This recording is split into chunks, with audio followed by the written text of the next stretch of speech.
It is my pleasure to introduce to you our speaker, Reverend Dr. William Edward Flippin, Jr. Reverend Dr. Flippin is a transformative leader. In the journal, you will read all about his activities, both in Atlanta and throughout the nation, as a speaker on the ways in which the church can improve the lives of those around us. He's a community person. He's a person who cares about families. He's a person who wants us all to look forward and celebrate the great awesomeness, and legacy of Dr. Martin Luther King.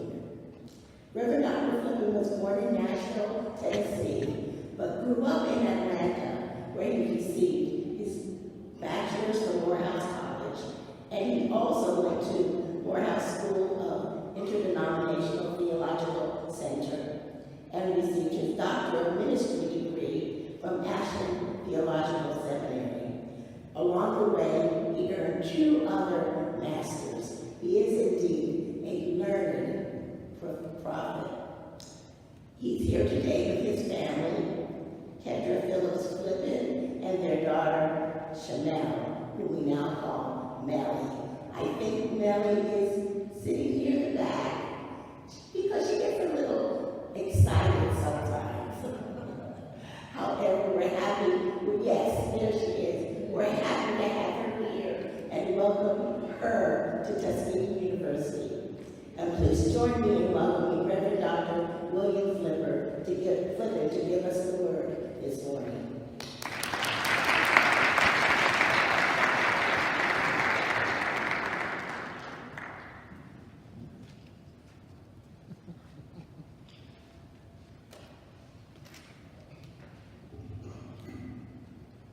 Amen. Amen.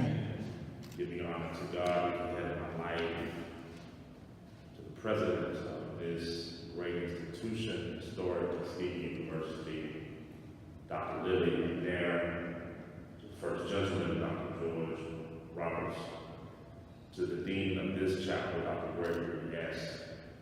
Gray. We've been uplifted by the voices of Tuskegee. And it's just great to be here on this day that we commemorate the quintessential prophet of social change. This day, recognizing the only American that has a day set aside for him, and who better than in the spirit of Dr. Martin Luther King, Jr., that we are here today in the midst of peerless times. But we remain hopeful, we remain vigilant, and we remain in community, which is so important. And with that, I'd like to come briefly from a prophet by the name of Habakkuk, the 2nd chapter, verses 1 through 3. And it reads, I will stand at my watchpost and station myself on the rampart. I will keep watch to see what he will say to me and what he will answer concerning my complaint. Then the Lord answered me and said, write the vision, make it plain on tablets, so that a runner may read it. For there is still a vision for the appointed time. It speaks of the end and does not lie. If it seems to tarry, wait for it.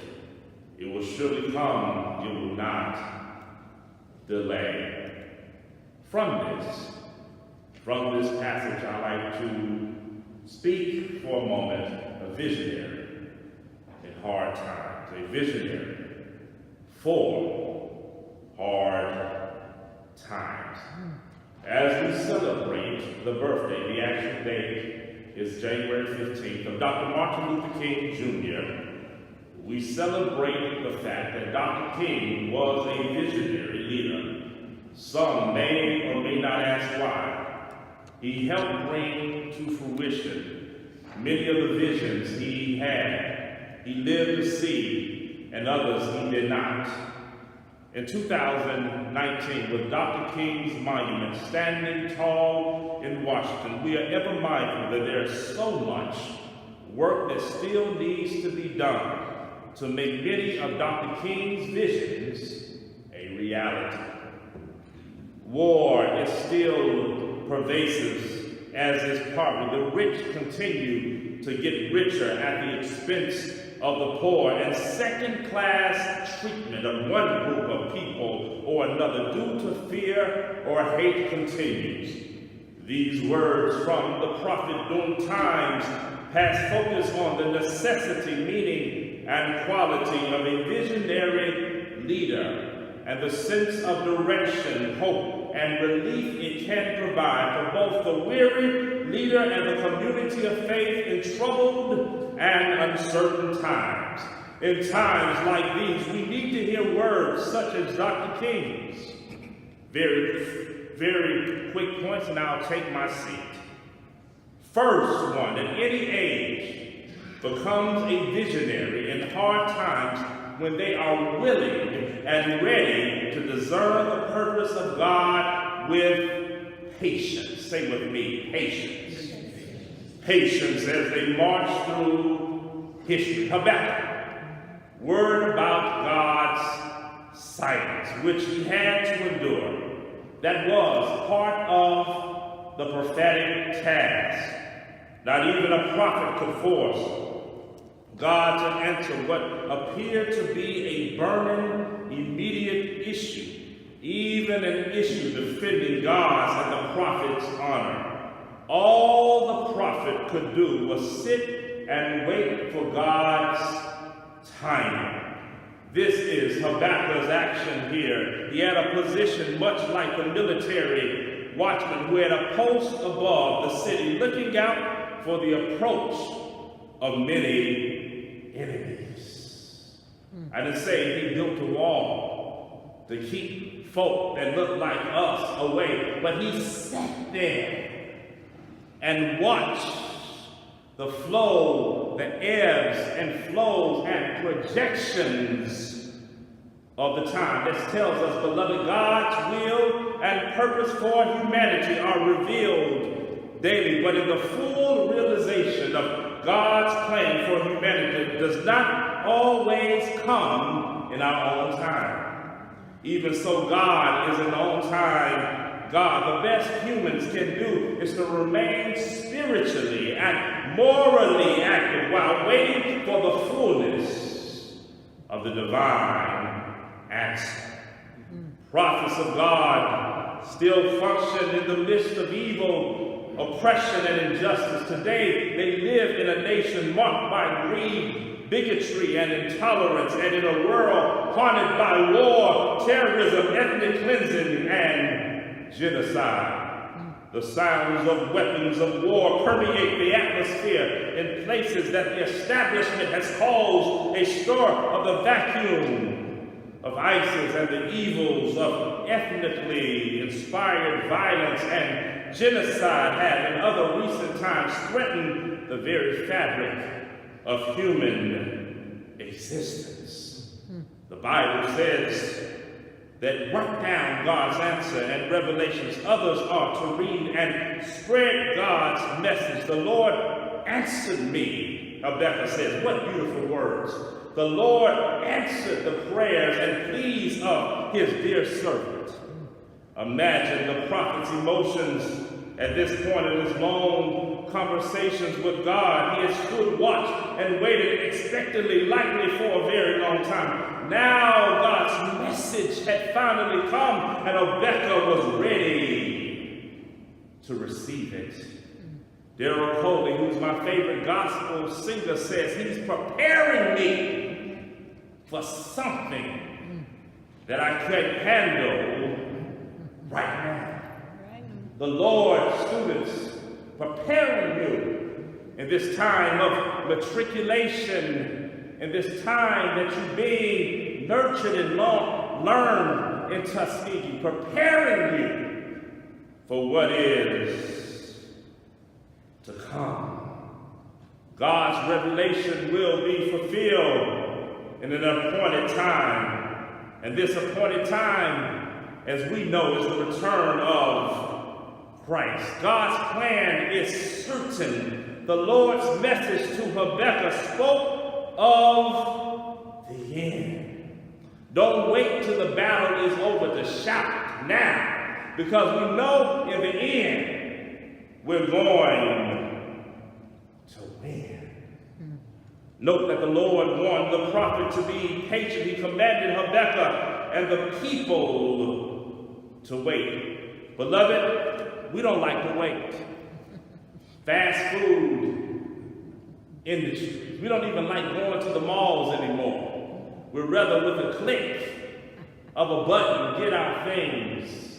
More and more and more as consumers, we don't like to wait. There is a need for a new vision of discovering God's will anew. And Dr. King, who in his letter in a Birmingham jail stated to a group of Birmingham clergymen, progression is not about moving in a buggy-like pace or being martyred, but it is through dialogue and agape love, which is unconditional, patient love that transcends any oppression. I'm reminded of a story of two men shipwrecked on an island. One of them started screaming and yelling, "We're going to die. There is no food. There is no water, and we're going to die." The second man, he was propped up against a palm tree and acted so calmly that it drove the first man crazy. "Don't you understand? We're going to die." The second man replied, "You don't understand. I make $100,000 a week." The first man looked dumbfounded and asked, "What the difference does that make? We're on an island with no food and water. We're going to die." The second man answered, "You don't understand. You don't understand. You don't get it. I make $100,000 a week, and I tie 10% of that $100,000 a week. My pastor will find me." That's how I imagine the patience Dr. King had as he sat on broken springs in a Birmingham jail when he received countless threats on his life. He depended on God, that he invested too much in shaping his destiny and being a prophet of social change, and he knew God would never leave him alone. He would never leave us alone, Tuskegee. Like King, we must wait on the Lord. Be of good courage, and he shall strengthen thine heart. Wait on the Lord, but they that wait upon the Lord shall renew their strength. They shall mount up on wings as eagles. They shall run and not be weary, and they shall walk and not faint. Right now. After a visionary in hard times displays patience, my second point, beloved, is that a visionary in hard times needs to be open to human differences. Say with me, human differences. It is around this need that King's legacy challenges humans on so many levels. King displayed an amazing openness and receptivity to human differences and not simply tolerance. Even King's vision of integration, I think, has so much teeth in it and that people recognize. The peace that we sometimes glorify with "I Have a Dream," where it's kids holding hands on a mountaintop singing Kumbaya, is more than that. His vision was the uproot of metropolitan boundaries and radically reorganizing how we do schooling, municipal funding, mass transit, things like that, to bring about the kind of integration that he thought would be the ultimate good, that will facilitate conversation, that will change the hearts of not only laws, but the hearts of men and women. naturally, organically, to shape the beloved community. It allows blacks, brown, black, and yellow to share equitably in how society is governed and how economic resources are distributed. Somebody asked me, what is multiculturalism? Multiculturalism is not getting blacks, whites, Asians, Latinos together for a nice photo op. Multiculturalism is simply shared power. Shared power politically, shared power socially, and this is the big one, shared power economically. Dr. King even said that it's okay to march. It's okay to do political marches. It's okay to maybe even with a lot of talking and negotiation to get blacks and whites and all cultures together. But the true test of justice is if we economically come together. Let us be mindful on his birthday that he took a bullet during the Poor People's Campaign for garbage workers. Took the bullet for the least of these. And this shall be our task as we deal with intolerance for virtually all the things that have gone awry in the world since Dr. King's death. Much of this spirit of intolerance is evident in the lingering, antiquated thinking about race and ethnicity, the deeply entrenched structures of sexism and male patriarchy, and our troubled and uneasy relationship with other world philosophies and religions. This election of the president just yesterday, 2 years ago, is the culmination of musings and ramifications of white privilege, white supremacy, fanatic, fascist nationalism run amok.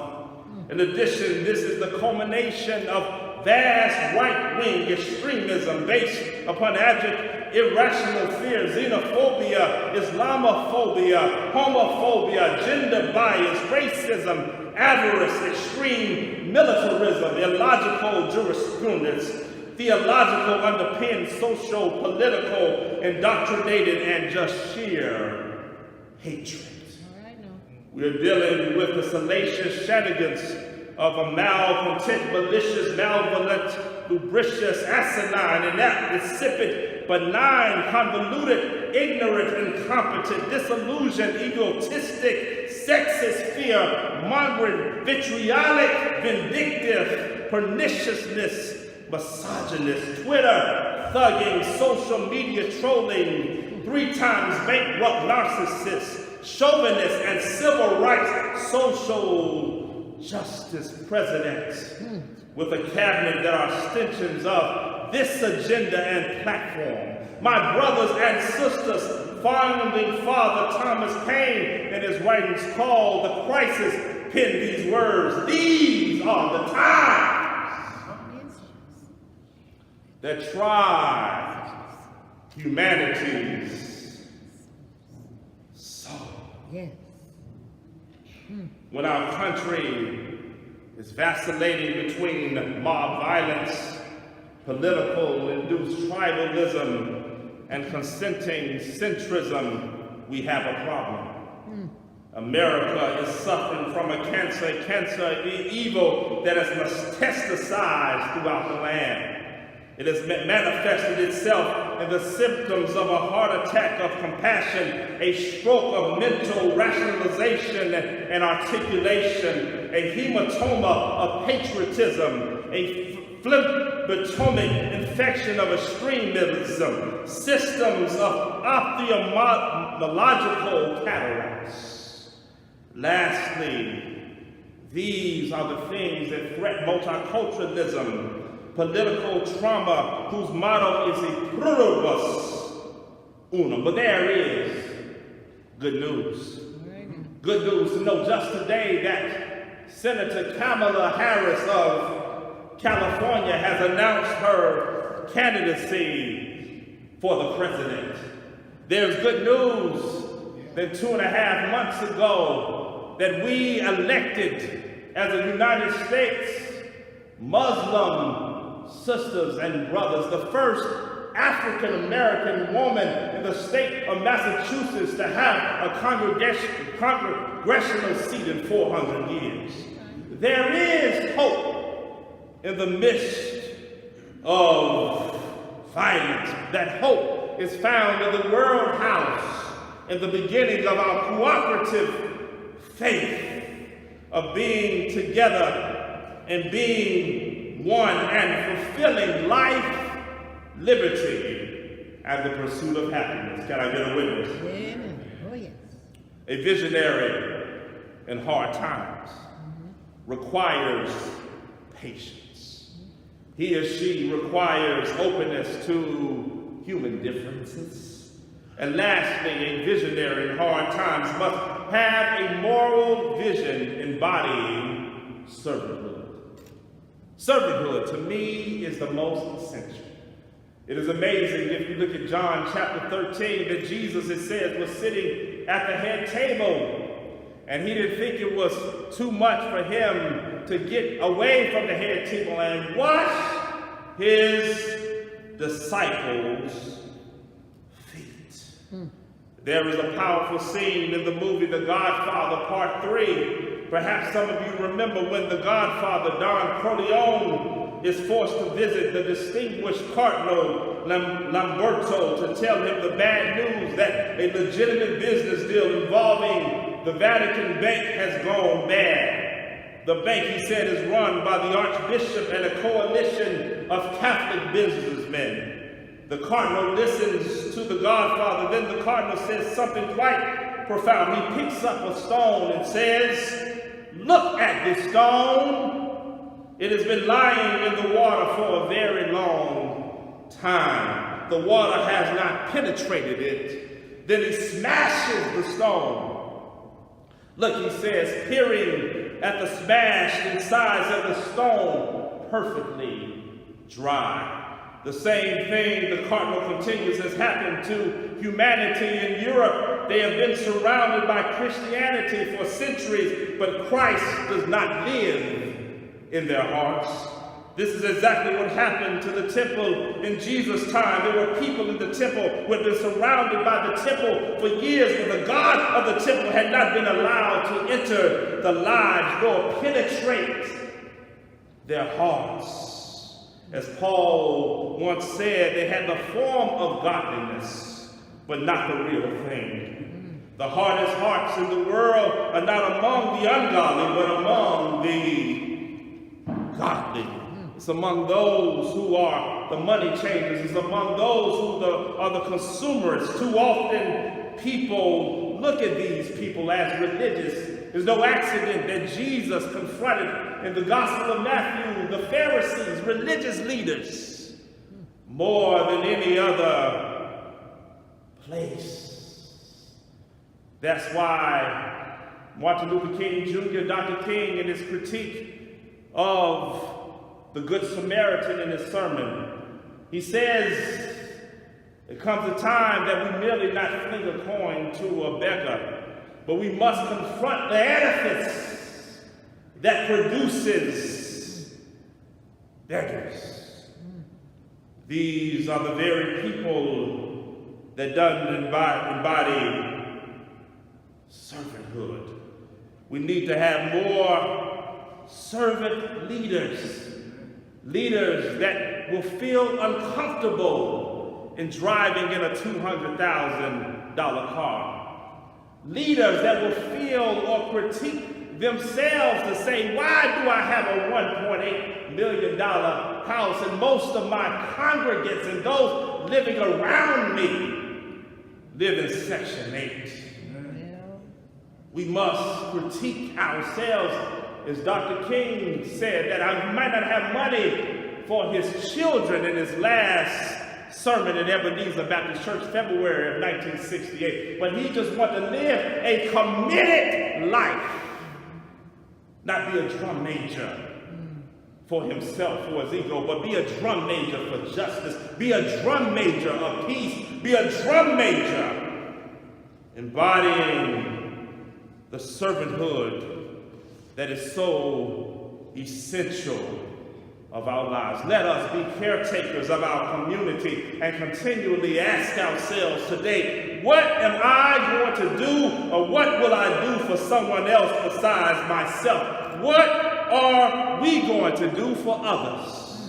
Let us fight together as the issues that plague our lives and hinder our existence. We celebrate a God who is concerned about bringing what Dr. King called the disjointed elements of reality into a harmonious whole. Put another way, God in and through Jesus Christ is about reconciling people to themselves. Point to you and to each other. Point to the audience.